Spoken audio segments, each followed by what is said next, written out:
नमस्कार भावी शिक्षक मित्र आणि मैत्रिणींनो.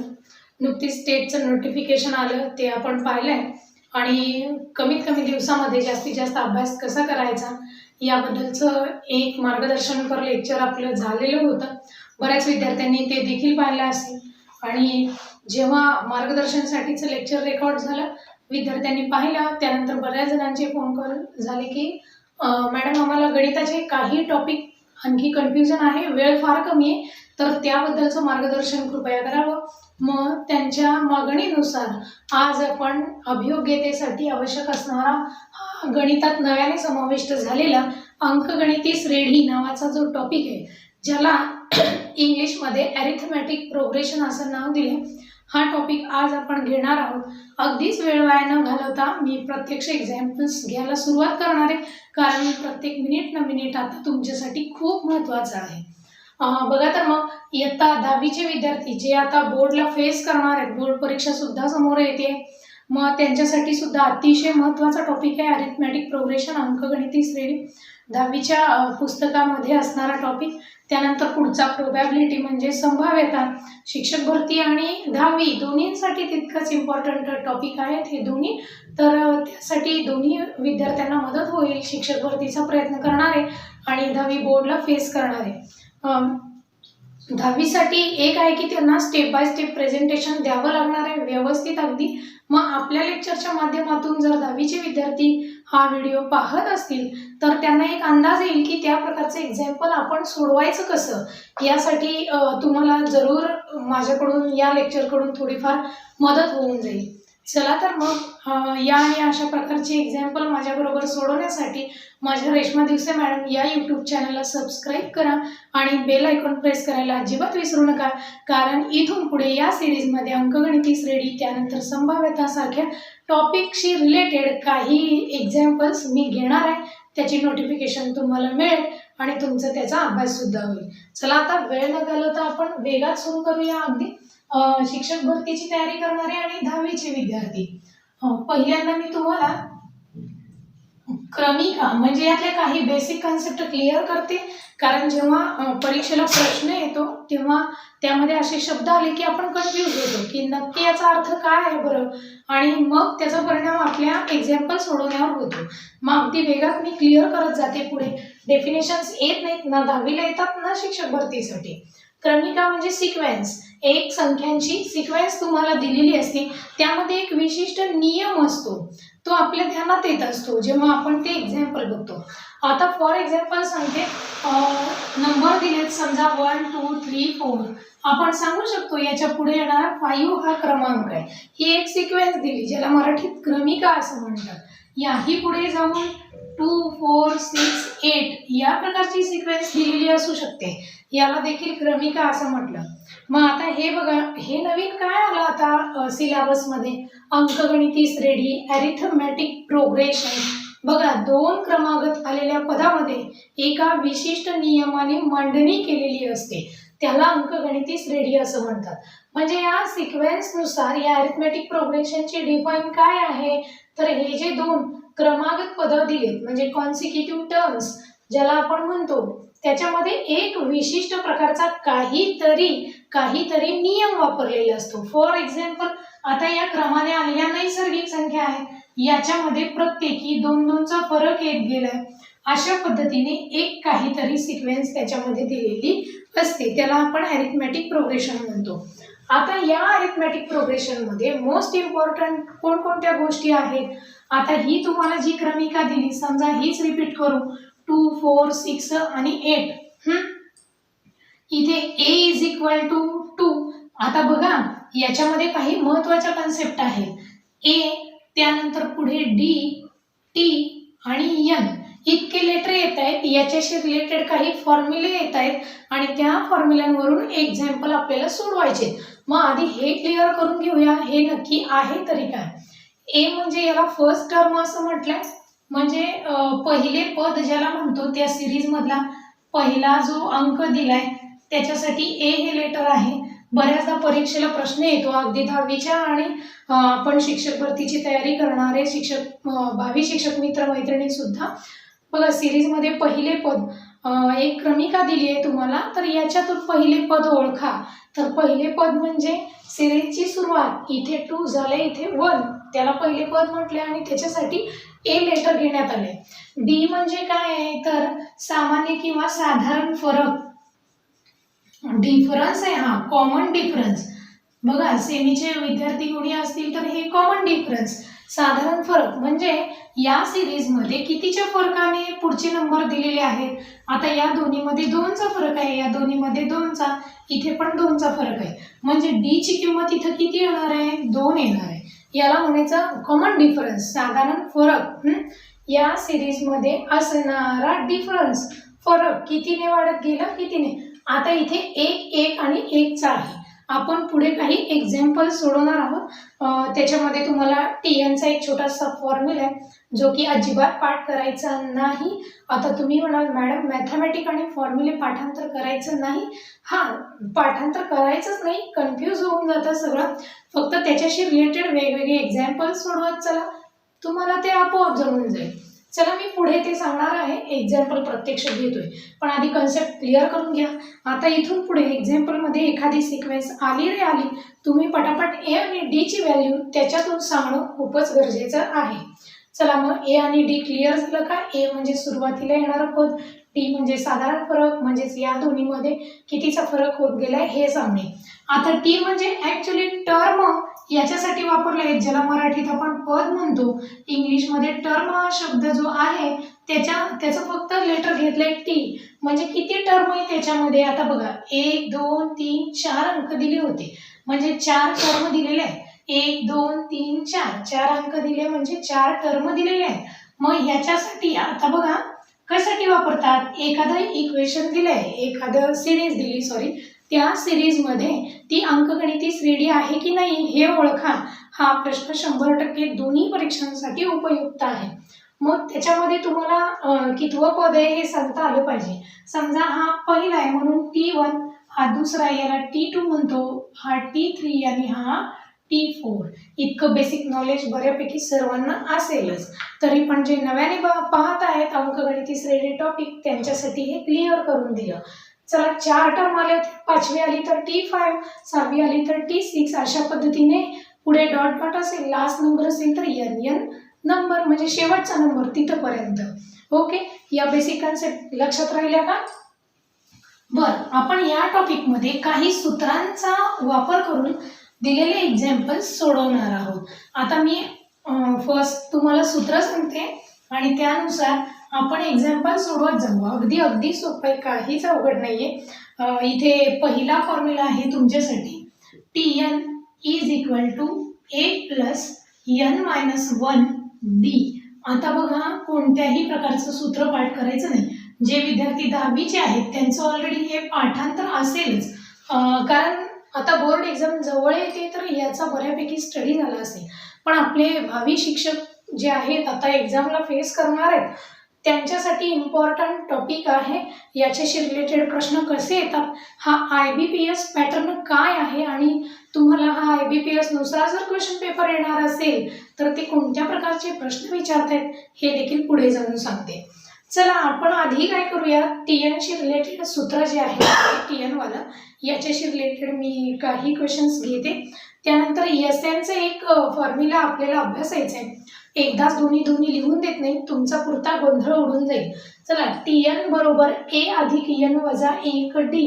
टी म्हणजे टर्म आहे, n म्हणजे कितवी टर्म काढायची त्यासाठी, a म्हणजे त्या सिरीज मधलं, सिक्वेन्स मधलं पहिलं पद, फर्स्ट टर्म, n म्हणजे कितवे पद शोधायचं आहे ते, आणि डी म्हणजे फरक दिलेले. आता फॉर एक्झाम्पल जे नव्याने पाहत आहेत बघा, एक सिरीज दिलेली असते 2 4 6 8 पुढे डॅश डॅश डॅश.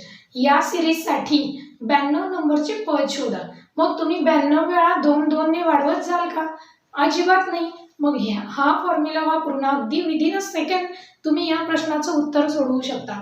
कारण जेव्हा टेटची परीक्षा देतोय वेळेची मर्यादा खूप आहे आपल्याला, 2 तासात 200 प्रश्न. मी तर म्हणते नवे 15 मिनिटं आधी पेपर उरकून आपण निवांत बसलेलं असलं पाहिजे, इतकी तयारी आपली असली पाहिजे.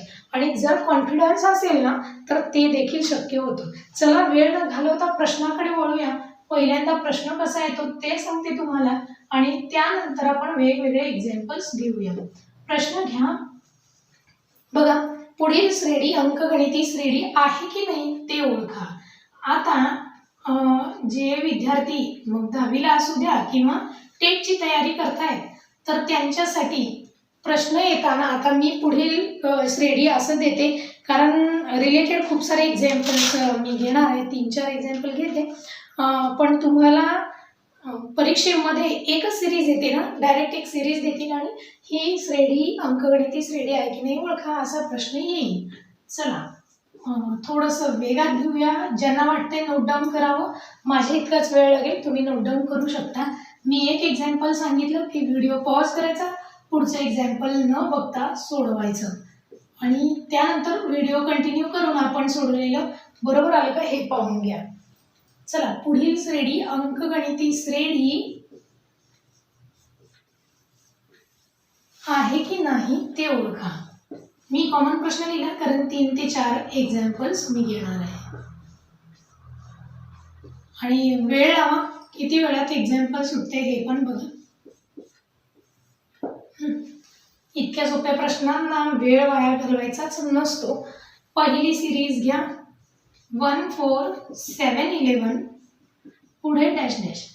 आता एक्झाममध्ये क्वेश्चन कसा येतो शिक्षक भरतीसाठी बघा, 1 4 7 11 असं दिले. ही श्रेणी अंकगणिती श्रेणी आहे की नाही ती ओळखा. मग किंवा वरती असं टायटल येईल आणि 4 सिरीज देतील, पुढीलपैकी कोणती श्रेणी अंकगणिती श्रेणी आहे ते ओळखा. आणि 4 क्रमाने आलेले असतील तुम्हाला पर्याय, मग त्याच्यामधून फास्ट ओळखायचं. Very easy. आता फर्स्ट तर मी 10वीच्या मुलांसाठी सांगते, तुम्हाला डिटेल्स लिहायचं. हे T1 आहे, T1 is equal to 1, T2 is equal to 4, T3 is equal to 7, T4 is equal to 11. Step by step लिहा, सबट्रॅक्शन करा. अंकगणिती श्रेणी कशी ओळखायची, तर आलेल्या 2 क्रमागत पदांमध्ये फरक समान पाहिजे. फरक म्हणजे जो आपण कॉमन डिफरन्स म्हणजे डी पाहिला. क्रमागत पदे म्हणजे कॉन्सिक्युटिव्ह टर्म्स. मग याच्यामध्ये बघा, हा T1 आहे आपला. पहिलं एक्झाम्पल आहे, मी वेगात सांगणार आहे आणि पुढे मात्र काहीही डिटेल्स न लिहिता आपण क्विक सोडवणार आहोत. चला, T1 दिला इथे 1. शिक्षक भरतीच्या विद्यार्थ्यांनी हे लिहित बसायचं नाही, आपल्याकडे वेळ कमी असतो फारच. T4 11 या पद्धतीने लिहितो. आणि अंकगणिती श्रेणी कशी ओळखतात, तर दिलेल्या नंबरमध्ये जर का डिफरन्स सेम आला असेल तर दिस इज अरिथमॅटिक प्रोग्रेशन. मग बघा, याच्यामध्ये आता या सिरीजनुसार तुम्हाला T2 - T1 करत यायचं आहे. 10वीचे विद्यार्थी डिटेल्स सोडवतील. 4 - 1 3 राहिला. आणि शिक्षक भरतीची ओरली केवळ निरीक्षणातून हे संपून जाईल. T3 - T2 7 - 4 3 राहिला. पुढे T4 - T3 म्हणजे 11 - 7 किती राहिला बघा, 4 राहिले का? सेम आलं का? नाही ना. दिस इज नॉट अरिथमॅटिक प्रोग्रेशन, म्हणजे ही अंकगणिती श्रेणी नाही. मग 10वीची मुलं असे स्टेप्स करतील, त्यांना स्कोअर होऊन जाईल. आता जे क्विक शिक्षक भरतीचा अभ्यास करतायत ना, त्यांना हे समजलं असेल. मी पहिल्या एक्झाम्पलमध्ये एक्सप्लेनेशन का लिहून दिलं, तर याच्यामध्ये काही जर नव्याने पाहतायत, कन्फ्यूज होत आहेत, तर त्यांना याची जरूर मदत होऊन जाईल. आता मी शिक्षक भरतीच्या विद्यार्थ्यांसाठी विदिन अ सेकंड केवळ निरीक्षणातून वेगात कसं सोडवायचं ते तुम्हाला सांगते. आता आपली एक्झाम तर ऑनलाईन होईल. स्क्रीनवरती क्वेश्चन दिसेल. तुम्ही जर का रफ वर्क करण्यासाठी पेजवरती प्रश्न लिहून घेत बसले, नो, मग उपयोग होणार नाही. केवळ निरीक्षणातून करता आलं पाहिजे. किंवा जसं स्क्रीनवरती नंबर दिसत आहेत पट उतरवा आणि वजाबाकी करा. चला, अशी उलट वजाबाकी. 4 मधून 1 गेले 3 राहिले, 7 मधून 4 गेले 3 राहिले. बऱ्याचदा आपल्याला घाई असते, ओव्हर कॉन्फिडन्स असतो. हा टॉपिक म्हणजे काय, मी सहज सोडू शकतो. परंतु बघा, तुम्ही जर का 2च टर्म्सची वजाबाकी केली, 3 समान आली, चलो दिस इज अरिथमॅटिक प्रोग्रेशन, म्हणजे ही अंकगणिती श्रेणी आहे म्हणून तुम्ही याला टिक करून पुढे जाल. परंतु नाही, जितक्या टर्म दिल्या प्रत्येकाची वजाबाकी करून बघा. मग हे क्विक केलं, इथं मात्र 4 आलं. समान आलंय का? 3 आणि 4 वेगळं आलंय, म्हणजे ही अंकगणिती श्रेणी नाही. दिस इज नॉट अरिथमॅटिक प्रोग्रेशन. आलं का लक्षात? चला मग आता केवळ निरीक्षणातून पुढच्या नंबर देते. 4 एक्झाम्पल घेऊ, कारण तुम्हाला 4 पर्याय येतील ना याच्यामध्ये. प्रश्न आलाय आणि 4 ऑप्शन वेगळे वेगळे आलेले असत आहेत. मग पुढचं घ्या. सेकंड नंबर 2, 2.5, 3, 3.5, 4 आणि पुढे. चला बरं, फास्ट व्हिडिओ पॉज करायचा आणि न बघता सोडवायचं उत्तर, आणि फक्त माझ्याशी पुन्हा व्हिडिओ ऑन करून आपण दिलेले आन्सर बरोबर आले का इतकंच कन्फर्म करायचं. दोन्ही गोष्टी साध्य होतील, स्वतःच्या स्वतः सोडवता येईल आणि कॉन्फिडन्स वाढून जाईल. चला मग पुढे जाऊयात. सबट्रॅक्शन करा. आता मी 10वीच्या मुलांना डिटेल्स पुन्हा पुन्हा सांगणार नाही की तुम्हाला T1 लिहायचं आहे, T2 लिहायचं आहे, T3, T4, T5 नो. मग डायरेक्ट तुम्ही आता एक्सप्लेन करायला शिका, म्हणजे स्टेप्स मांडत चला. 10वीचे बोर्ड एक्झाम सोडवत असले तर स्टेप खूप गरजेचे आहे. चला मग यांचं सबट्रॅक्शन आपल्याला करायचं. 2.5 - 2. चला, शिक्षक भरतीवाले स्क्रीनवरती बघायचं आणि खाली आपलं काम सुरूच पाहिजे. 2.5 - 2. बरेच जण पॉईंटच्या वजाबाकीमध्ये अजूनही गोंधळ करतायत. शिक्षक भरती देणाऱ्या बऱ्याचशा विद्यार्थ्यांचा फोन येतो, मॅडम आम्ही आर्ट साईडचे आहोत तर आम्हाला ते एक्झाम्पल सुटत नाहीये. मग जेव्हा आर्ट साईडचे विद्यार्थी आहेत आणि गणिताशी काहीही संबंध नसतो अनेक वर्षांपासून, तर ते गोंधळून जातात. न घाबरता डायरेक्ट वजाबाकी करून घ्या. आणि मी शिक्षक भरतीवाल्यांना अजून एक वारंवार माझ्या लेक्चरमधून सांगत आले की बघा, मी माझा एक्सपिरियन्स तुमच्याशी शेअर केला. 200 प्रश्न आहेत आपल्याला. असं TET सारखं येत नाही की क्रमाने बुद्धिमत्तेचे 80 आले, त्यापुढे 30 मराठीचे आले, 30 इंग्रजीचे आले, असं अजिबातच नाही होत. जितके प्रश्न काही येत आहेत ते मिक्स येतं ना सगळं.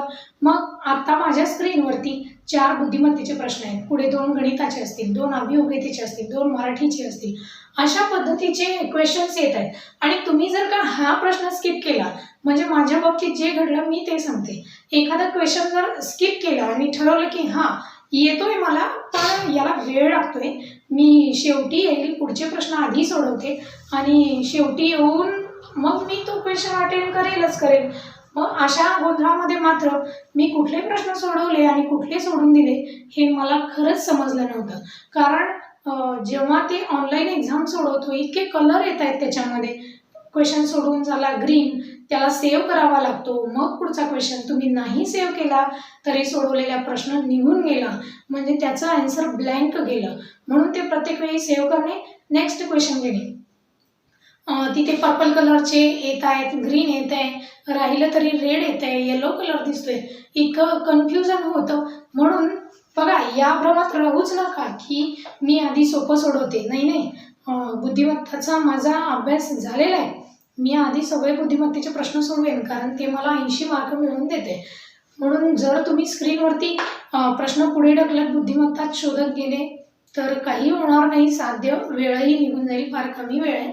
जे आपल्या समोर आले त्याला तिथेच फेस करा. आणि अगदीच वाटते हे उदाहरण माझा फार वेळ घेतोय, जसं की सरळ व्याज, चक्रवाढ व्याज असेल, लसावी मसावी सारखे टॉपिक असतील, जर ते वाटते तुम्हाला हा आपला फार वेळ घेतोय तर त्याला असा सोडून द्या की परत सापडेल यावरती डिपेंडच राहू नका. पुढे चला, पुढचे क्वेश्चन्स अटेंड करून चला. मग वजाबाकीसाठी सांगत होतो आपण. एक तर डायरेक्ट वजाबाकी करून बघा. 2.5 वजा 2 पॉईंट नाहीये म्हणून 0 देतो. हा 5 आहे असा पॉईंट 0.5 येतो. आणि ज्याला वजाबाकी गडबड होते, घाई होते, हुशार मुलं सुद्धा चुकतात बरं का. मग याच्यामध्ये जेव्हा तुम्ही उत्तर सोडवताय, वजाबाकी करताय तुम्ही जेव्हा, बघा 2.5, 3.5 अशी एक सिरीज आपल्याला दिली आहे. 2.5 - 2 0.5 मिळालं. जर तुम्हाला येत नसेल, तितका वेळ नसेल वजाबाकी करायला, तर याला रुपीज समजा. आणि पैशांचा हिशोब हा प्रत्येकालाच येतो. हे 2 रुपये आहेत आणि हे 2.5 2.5 रुपये. 2.5 रुपयांमधून 2 रुपये गेले, 0.5 राहिले. हे फास्ट होईल. चला, हे 3 आहे. 3 - 2.5. चला बरं, 3 रुपयांमधून 2.5 रुपये वजा करतोय. 3 - 2.5, 0 आलं, 5 राहिलं, 0.5. म्हणून सांगितलं रुपीजमध्ये करून घ्या, वजाबाकी सुद्धा करायची गरज नाही. चला मग 2 आलं म्हणजे ही अंकगणिती श्रेणी लगेच आहे का? नाही, पुढे सोडवून बघायचंच आहे आपल्याला. 3.5 मायनस 3. चला 3.5 मधून 3 रुपये गेले, 0.5च राहिले ना. आणि शेवटचं 4 मायनस 3.5 किती राहिले? 0.5. सेम आलंय का? सबट्रॅक्शन सेम आलं, ज्याला आपण कॉमन डिफरन्स किंवा सामान्य फरक म्हटलं, सेम आलं. म्हणून दिस इज अ अरिथमॅटिक प्रोग्रेशन, म्हणजे ही अंकगणिती श्रेणी आहे. चलो फिर आगे बढ़ेंगे. दुसरी अंकगणिती श्रेणी आहे असं आलं. आता मी पुढचं काही देते, साईन चेंज करून देते. थोडंसं निगेटिव्ह आलं की थोडेसे विद्यार्थी घाबरून जात आहेत. आणि अजून एक, अभियोग्यतेला निगेटिव्ह मार्किंग नसतं, हे खूपच चांगलं आहे सुदैवाने. त्यामुळे आपण बिनधास्त क्वेश्चन सोडवा, प्रश्न सोडून देऊ नका. चला तिसरं घ्या आणि आता व्हिडिओ पॉज करून स्वतः सोडवायचं. -7 -11 -15 -19. चला अशा प्रकारचे 10वीचे विद्यार्थी T1 T2 T3 T4 लिहितील, subtraction दाखवतील, T2 - T1 T3 - T2 या पद्धतीने आणि ते सॉल्व्ह करत जातील. चला आता स्पर्धा परीक्षेवाले आपल्याला यांची सबट्रॅक्शन करायची. साईन आले की थोडंसं कन्फ्यूज होतो आपण, पण घाबरायचं नाही, सुटसुटीत. -11 वजा हे -7, डबल वजा चिन्ह आलं की त्याला ब्रॅकेटमध्ये घेतो, कंसात टाकतो आपण. मग -11 आणि हे वजा वजा +7 करतोय. -11 वजा इथे -7 होते, हे वजा आणि वजा डबल वजा चिन्ह आलं असल्यामुळे आपण त्याला अधिक केलं. मग 11 मधून 7 गेले, बघा किती राहिले? 4 राहिले. पण चिन्ह नेहमी मोठ्या संख्येचं देतो, म्हणून आपण याला -4 राहिले असं घेऊ. ओके, चला आता पुढे चला. या दोन्हींची वजाबाकी, -15 -11. आता आपण फर्स्ट टाइम शिकतोय, सरावाने हे निरीक्षणातून सुटतं. चला मग हे डबल वजा चिन्ह आलं, -15 आहे असं ठेवा. डबल वजा चिन्ह आलं म्हणजे +11 झालं. 15 मधून 11 गेले, 4 राहिले. हो, हे -4. चला आता हे -19 वजा -15 -19 वजा वजा +15. 19 मधून 15 गेले, 4 राहिले. चिन्ह मोठ्या संख्येचं द्या. संपलं. सेम आला का कॉमन डिफरन्स? येस, सेम आला. म्हणजेच काय? दिस इज अ अरिथमॅटिक प्रोग्रेशन, म्हणजे ही अंकगणिती श्रेणी आहे.